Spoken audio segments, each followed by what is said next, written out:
episode number 245. Are these comics going to make good film and television shows? We have Captain America #1 debut issue. And we have Justice League versus Godzilla versus Kong 2, #2. Let's talk about them right now.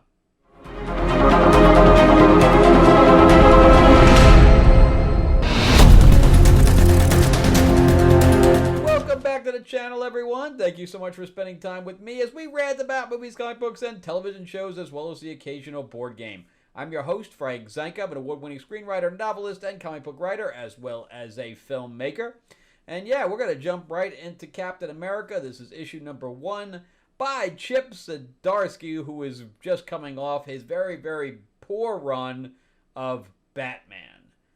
It was universally hated by everyone. I think that the sales dropped so dramatically during his run that it dropped out of like the top 10 for Batman or whatever else. It was horrible. The sales, I mean, everybody hated his run by the time it was done. Everybody was just waiting for him to leave. But he did well on the Daredevil run, and here he is on Captain America. Captain America has not been written well in the least. I think J. Michael Straczynski just tried it out, and I don't know anybody who was reading that book. I read the first issue, and it was bad.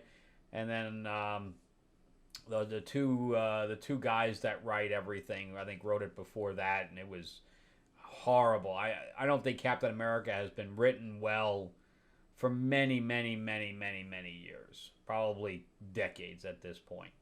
So I try it out because I love Cap. It's kind of like Wonder Woman, where nobody can write her, and it's Tom King's writing her right now, and I don't think anybody's written her well since Rucka, although the Absolute Wonder Woman is decent. So we start out with Cap. I love the beginning of this. I think the beginning of this is very well done, where it's just classic Cap, where he wants to assist the cops in chasing down this guy that stole. I think he stole their bike. And he starts asking her questions, and she's answering them, but then she says, "Wait, you're not a cop." And he goes, "Yeah, I'm not." So he's on the bike chasing the guy. The guy's shooting him from behind. He's got the shield up.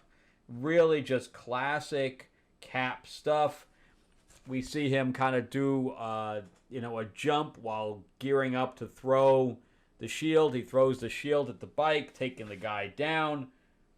I mean, really, really classic Cap stuff. And Cap is in his traditional uniform here, and I'm going to bring that up in a second, why I bring that up. But anyway, so the guy ends up heading towards the UN.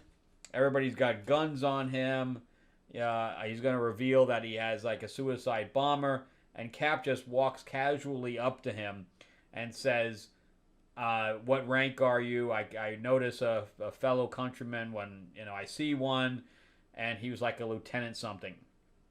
And he says, "Well, I'm a captain, so I outrank you, and I order you to stand down." And the guy does. The guy does. He drops the detonator, the whole bit, and all of a sudden it just kind of short circuit, and here comes Iron Man out of the sky, and he says, "I just did it by remote." So I guess that they're trying to recruit him into the Avengers. He's just recently been thawed from the ice and doesn't want to join the Avengers. He wants to go back to the military because he's like, "This is all I know. I literally was just in the military in my mind. No time has passed." So he goes to Thunderbolt Ross, who tells him that he has an assignment for him. And that's kind of where we leave Cap at the moment. Then we switch over to this other guy that's in, I guess, boot camp, basic training. And he's this little guy. How he even got into basic training, I don't know. But he's this little redhead guy. and he's constantly getting picked on because he's smaller than everybody else, and we can kind of see where this is going, right? So he's getting beat up, etc. And then we switch over to the Fantastic Four, who are, fighting the Mole Man's creature.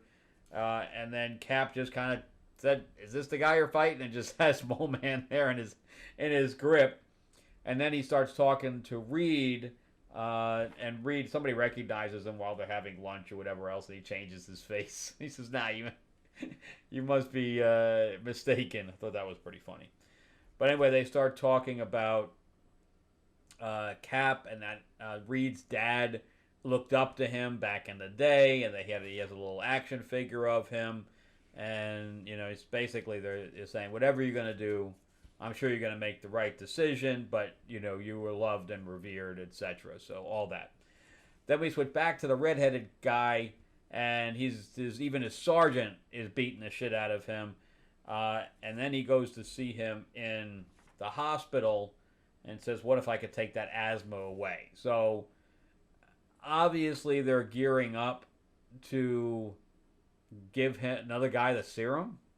Why are we going down this route? Why can't we just have a villain? I don't understand. And then we revealed this piece of shit. I don't know what the fuck that is. I don't know who designed that, but that is garbage. And if this is going to be his new costume under Chip Zdarsky's going to change everything now, I am out. Lickety split. And then we see the reveal that the redheaded guy has the shield. He's all buffed up. Damn it, man. And then look at this is next issue cover. Look at that. He's in that stupid costume with the black star. What the hell, man? Chip Zdarsky, man, I think you just need to quit comics, bro. If you can't write Batman, you can't write Captain America, just step off, bro, because you can't go any further up. You're only going to go down. So, anyway, I'll get the next issue to see if I'm right about all this. That I might be a sec 2 and done.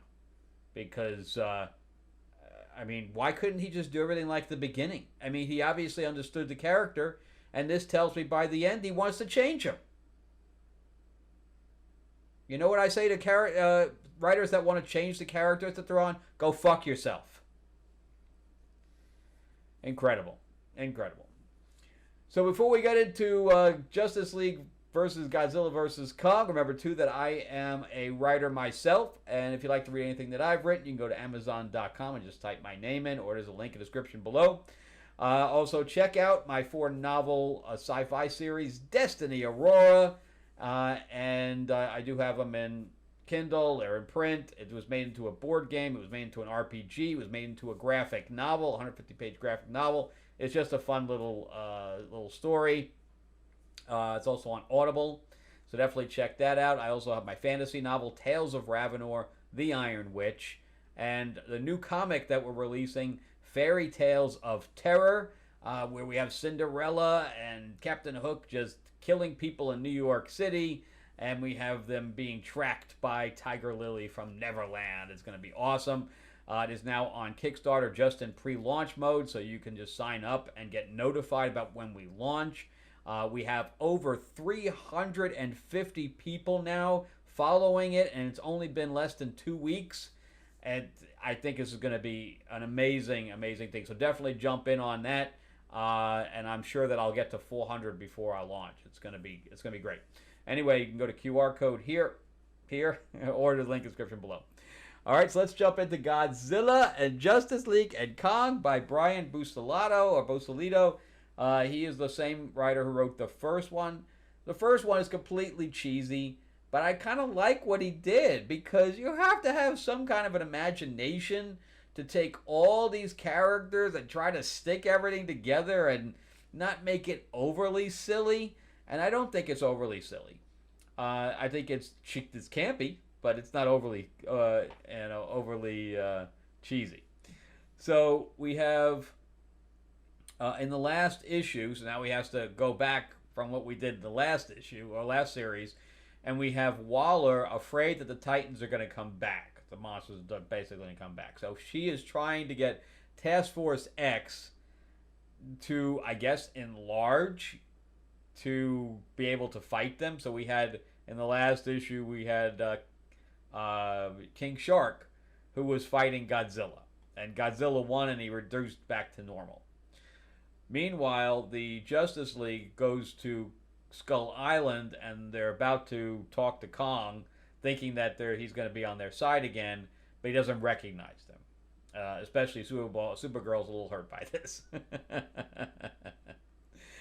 Meanwhile, Flag ends up shooting Waller like in the head. I think she's like dead.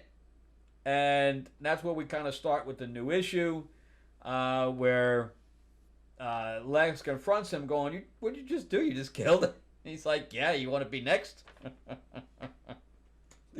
And he goes, no, not really. He says, if you want us to move on to phase 2, we need to deal with Kong and the Justice League. And he says, good thinking. And we get this really nice 2-page spread of Kong facing off against the Justice League on Skull Island.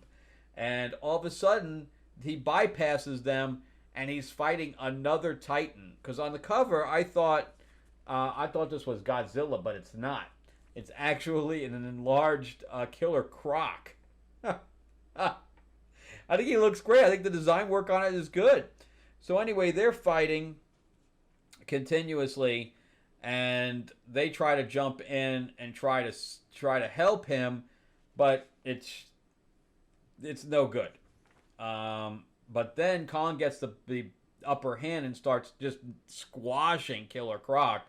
And Superman and Supergirl kind of push Kong out of the way so that he doesn't kill him. And as this happens, he reduces in size again to the thing. And they're trying to figure out what's going on. And at the same time, all of a sudden, Lex and Flag are in this little shuttle. And Superman says, I hear Lex's heartbeat. He's close. And he goes and basically takes the shuttle out of the air, and they're like, well, I knew if I enlarged my heartbeat, if I got myself a little excited to make my heartbeat louder, then you would come. So it was all a trap. And they turn on some kind of a kryptonite zap or whatever else, and they go, yo, the Legion of Doom. No, it's a Suicide Squad. No, it's Task Force X. I have so many names. I do like that Giganta is in here. But anyway, so now the fight starts up between all of them and the Justice League. So it's like Legion of Doom versus Justice League, which was always fun. And Peacemaker actually says, I'm going to get Flash. And Boomerang's like, you'll never get him. And boom, he shoots him. Grazes Flash's head. Flash is down. Giganta rips off the arms of the Batman robot that he's in, the mech that he's in. He escapes at the last moment, and Superman dips down, and we can see Flash with bleeding out of his head, and he's like, oh good, he's fine, because he x-rays his head. He goes, no, it's a graze, his brain is fine, there's nothing lodged in there, etc. So they say, we got to get him to the hospital, so they pick him up. Meanwhile, Wonder Woman starts to take care of the remainder of those guys, and Supergirl goes back to Kong, and Kong just swats her out the way, and she's like, what are you guys doing? What are you doing, man? And Manta, I don't like the Manta design here where it's got the thin eyes. I like the big eyes on the Manta stuff. So they go hunting for some of the other Justice League members. Meanwhile, Superman goes down into the core of where he fights Lex, and all of a sudden at the end, it's like from the movie where there's a whole bunch of Kongs down there in the core. So good stuff, man. If they're gonna do a Godzilla Kong MonsterVerse stuff, why not? Why not throw the Justice League in there? I think it'll be lots of fun. That's gonna be a lot of characters, but if they limit it to like the Trinity or whatever else, I think that could be lots of fun. But I don't know, it might be too many characters. But overall, I like it. So let's do a recap. Justice League Godzilla Kong. You know what they could also do? They could also do an animated. That could be really fun too. If they do like an animated series out of it, like a limited series, I think that could be really good too. Anyway, I love the first one, and I thought the second one is literally just as good. There's just as much stuff going on. And Captain America, I am very, very cautious about what this is going to be.